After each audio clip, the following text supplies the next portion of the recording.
So, repeat what I say, okay? In the name of the Father, and of the Son, and of the Holy Spirit. Amen. Please close your eyes.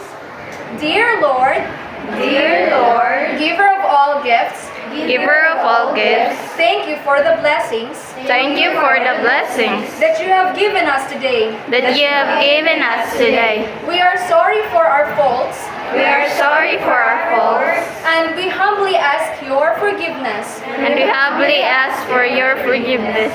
Please bless our parents, Please bless our parents, teachers, teachers, and classmates. and classmates. Teach us to love one another Teach us to love one another and to love you and to love you above all things. above all things. Amen. In Amen. the name of the Father, and of the Son, and of the Holy Spirit. Amen. Good morning once again, students. So how are you feeling today? Are you feeling happy or perhaps excited? Excited! You're feeling excited because today we are in for a fun learning activities. Now, have you eaten your breakfast already? Yes. Wow, that is good to hear. So, will you please check your respective areas and pick up those pieces? Oh, Ralph, you're late. Okay, please take your seat. Will you please check your respective areas and pick up those pieces of papers under your table? Okay, and please arrange your chairs properly, students. Done. Now, I want you to remember 3 golden rules in our classroom discussion. So the first one is that be attentive and listen to the teacher carefully. The second one is that I am encouraging everybody to participate and raise your hand if you want to say something or if you want to answer a question. Am I clear? Yes. Yes. The third one is that you must focus on the topic and don't do any unnecessary things in your desk, okay? Yes, ma'am. Okay, thank you. Now, is anyone absent from the class today? No, ma'am. No one? Okay, that is very good to hear. So before I start to teach you another lesson, who can recall what we have talked about yesterday? What have we discussed yesterday? Anyone in the class? What we have talked about yesterday? Body shapes. Body shapes, Body movements. body movements, and we also talked about the senses. You haven't remembered yesterday that we also talked about the senses. I have short term. So what are those 5 senses that we have talked about? The sense of sight, smell, taste, hear, and the sense of very good. You really remember the 5 senses that we have talked about yesterday. So to start our new lesson for today, I have prepared an activity for you. Do you want to do an activity? Yes. Okay. So now,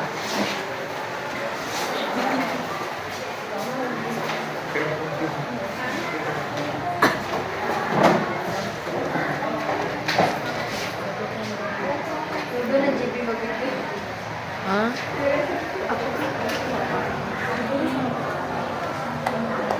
Bali mo ko di malihan sa unini ka. Ako isa. Knock knock do my shadow.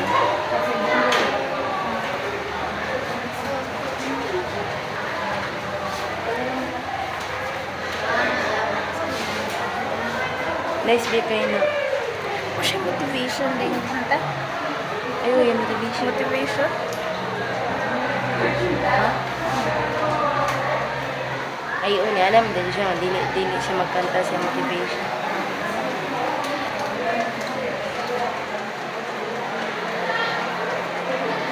so I have here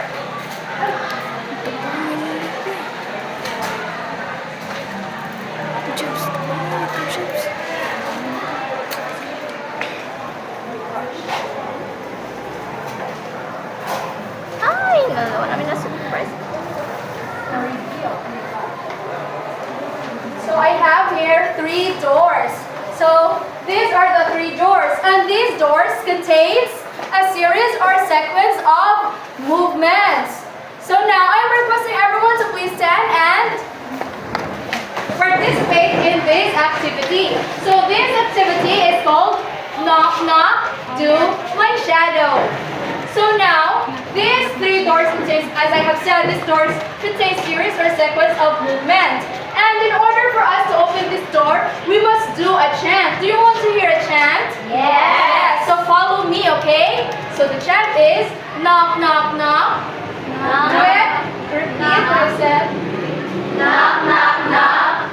Look at me. Look at me. Do me.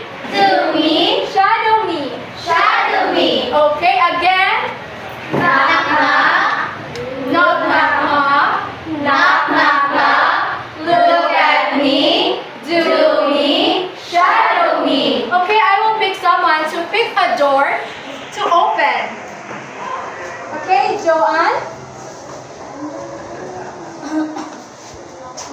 Do the chant first. Look at me. Shadow me. Okay, so open what door? Okay, door number 3. Wow, this is the movement that you must do in door number 3. Okay, first shadow. What?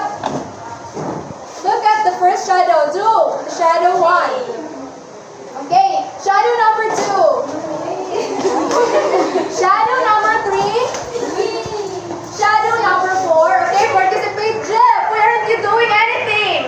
Okay, shadow number 5. Okay, do you want to open another door? Yes. Okay. JP, will you please make a door to open? And please do the chant as well. Knock, knock, knock. Look at me. Do me. Shadow me. Okay, open what door? Okay, so door number 2. Oh, this is the movement that you must do in door number 2. The first shadow. Do the first shadow. The second shadow. The third shadow. The fourth shadow. The fifth shadow.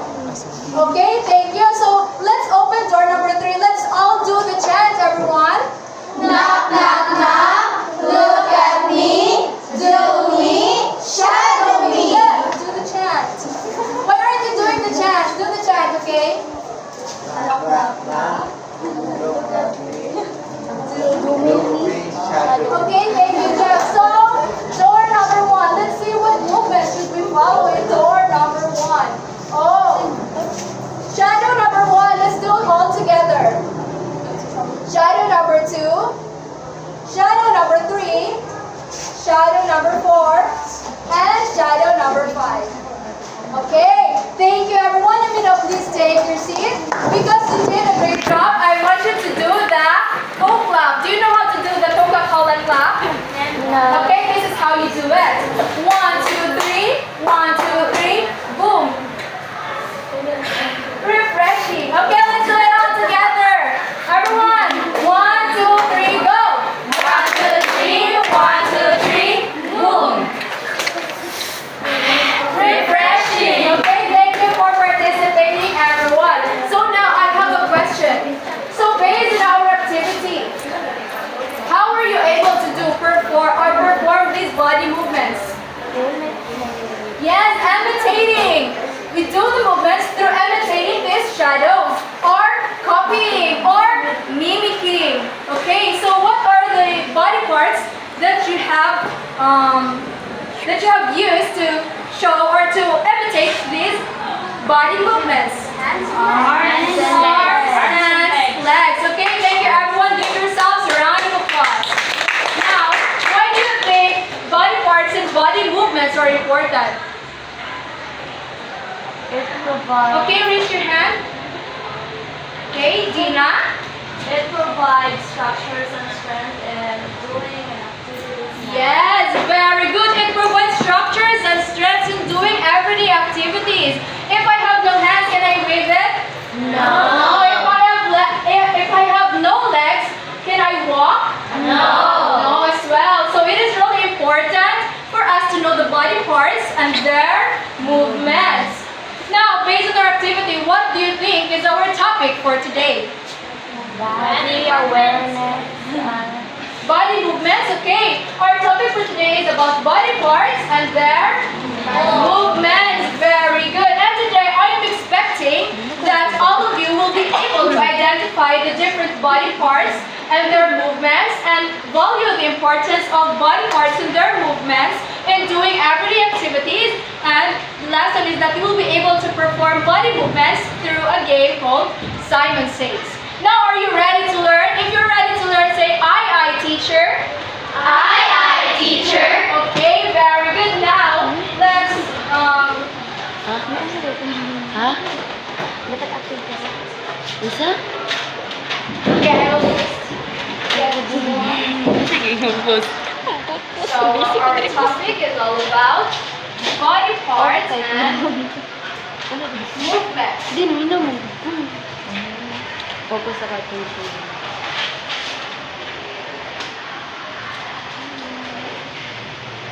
So, are you familiar with the song My Toes, My Knees, My Shoulder, My Head? Are you familiar with that? Yes! Yeah, so everybody stand, let's do that song. Let's do that. Let's sing it 3 times, okay? Am I understood? Yes! Okay, let's do that song 3 times, okay? 1, 2, 3, start. My toes, my knees, my shoulder, my head. My toes, my knees, my shoulder, my head. My toes, my knees, my shoulder, my head. Okay, give yourselves a round of applause. Okay, thank you everyone. Now,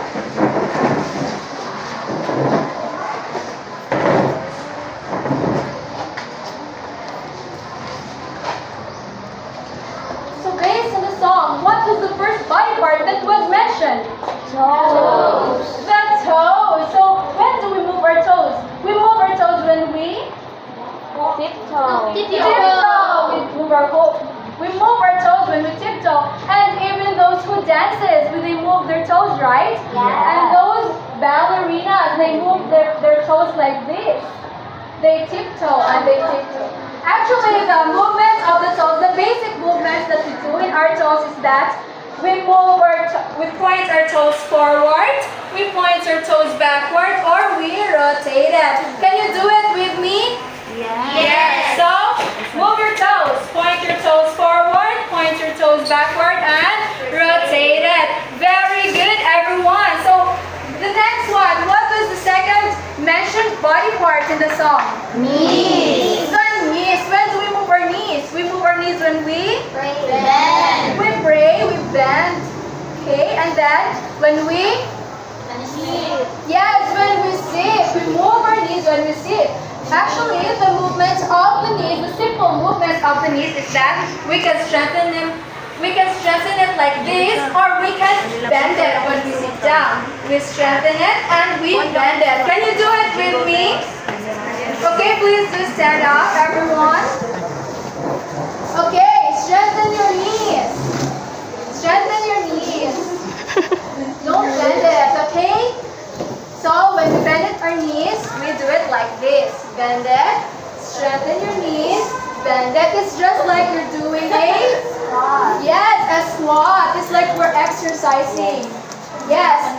Now the third one is Shoulder. shoulder. Very good. So when do we move our shoulder? Yes, shrug. When we didn't have any idea on something, we do like this. We raise our shoulders up and down, up and down. Do it with me, everybody. Up and down, or we can rotate it forward, rotate it forward, or rotate it backwards. Very good. You really did a great job. So next is the Head. head. Why is the head important? The head is important because it has To complete our body. yes, it has our eyes, Our nose. Mouth. our ears. Very good. We have all our senses, sense of sight, sense of smell, sense of taste, sense of hearing. It is really important for us to have a head. So the head is really Yes, naughty. We move our head really naughty. Or when we reject something like this, when we say we don't like it. Yeah, so move our heads like this, up and down, and still get right and left. Okay, do it with me. Mary Joy, why are you talking? Do it with me, Mary Joy. Hold your head up and down, tilt it right and left. Right and left, right and left. Okay, and then you can also rotate that. Rotate your head. Okay, thank you everyone. So there are actually one body part that was not mentioned in that song, but also is important. This is the hands. Yes, the hands. When do we move our hands? To slap someone. Yes, when we eat, we move our hands when we eat. To What slap else? someone, ma'am. Pick up something. Yes, to pick up something, we move our hands when we pick up something. Or when we clap.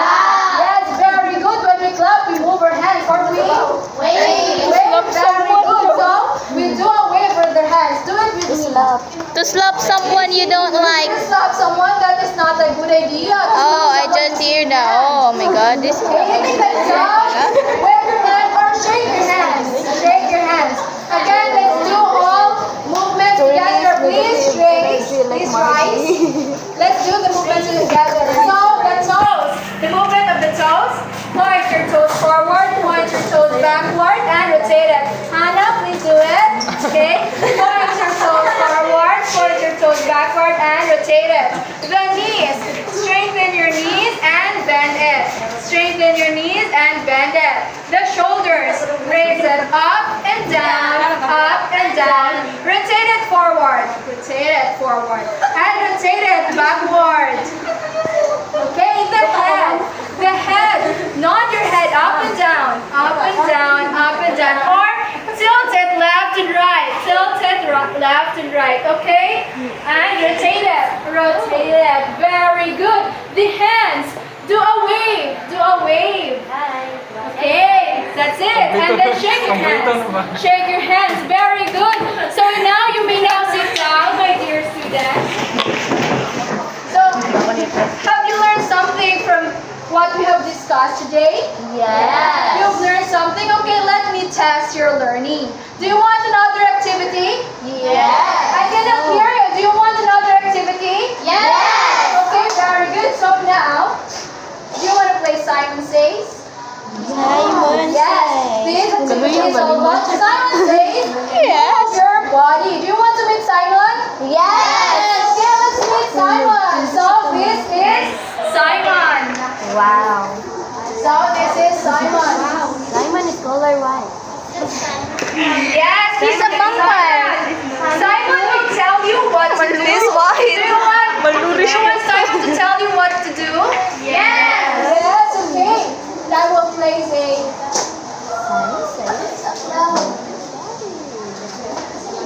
Is that a cloud? No. Okay, as you can see here, what is this? Cloud. A A cloud, well, it can be, but this is a speech balloon. So whatever I post in here, you will do it. But first, let me group you into 3 groups. Okay, let's count. 1, 2, 3, 2, 1, 2, 1, 2, 3, 1, 2, 3, 1. 2 kulab. 3, 1, 1 ko, 1 ko. 1, 2. Okay, all group 1 stay in here.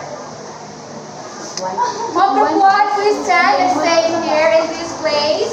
Group 1 here, please. Raise and rise and yes, here. Group 1, RJ, group 1. Okay, group 2 stay in the center.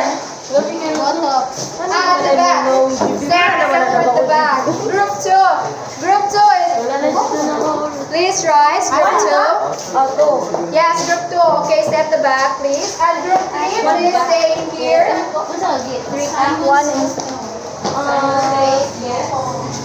okay, are you in your groups now? Yes. This is your group. Okay.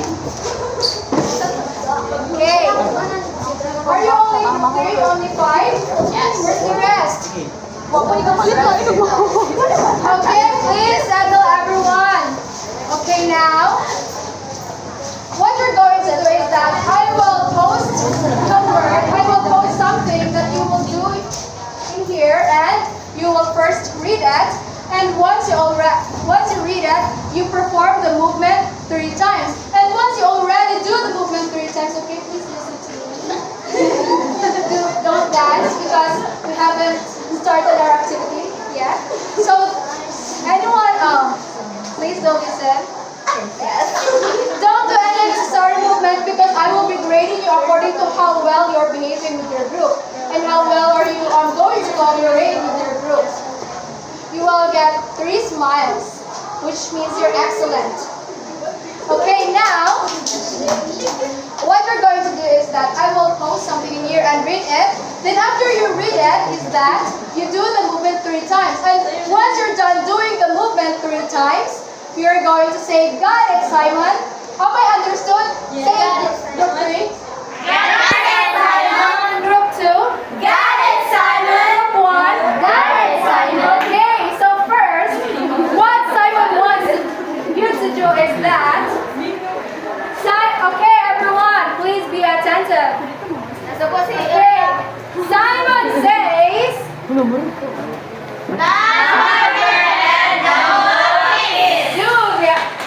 movement.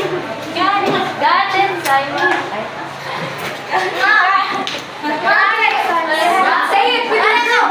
Got it, Simon. Mas daghan diri. Ay. Okay, thank you. Roll call for you. So please cooperate with your group. I give you only two smiles if you don't cooperate with your group. Barog dam. Ay, mo dam. Okay, done with the first one. The second one, Simon wants you to Sorry na for our doing. Lift your shoulders up and down. Got it, Simon. You say got it, Simon, when you're done doing the activity. As I have said, once you're done doing the movement, okay, sorry. Again, let's do it again. Lift your shoulders up and down. 1, 2, 3. Got it, Simon. Very good. That's it. The next one. Simon says, Pila ka dam. Someone say hooray!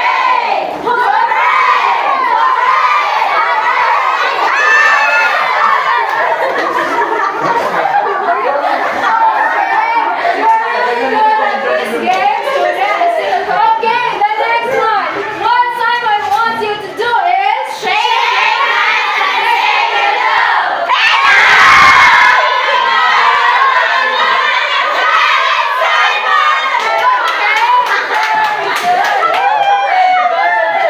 So this is the last one that Simon wants you to do. Simon says,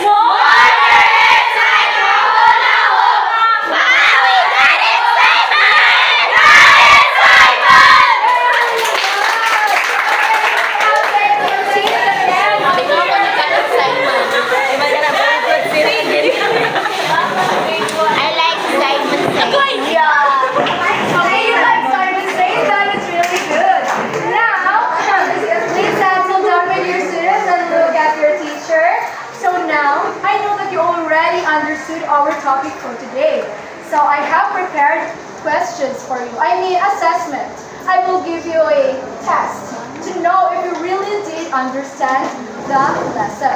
So, for the first one is that I have 2 types of tests. The first one is, this is a identification.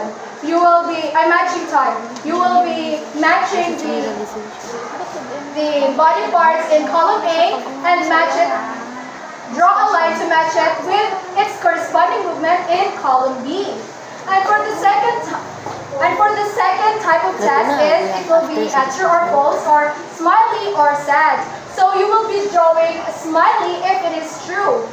if the statement is true, or you will be drawing a sad face if the statement is false. I will give you 5 minutes to do the activity. Please get one half crosswise. Okay, please get one half crosswise. Okay, pass your papers to the front. Okay, everyone. So now that we're done with your assessment, I have an assignment for you. You have to do it in your home. Okay, so my assignment for you is that you will be drawing a body part. And then list 3 movements which you can do using that body part. Let's say, for example, your arm. What can you do with your arm? You can lift something with your arm, or you can raise it up, or raise it, or put it down. Raise it up, or put it down. Okay, am I understood? Please do write it in your assignment notebook. Okay, this will be passed next meeting.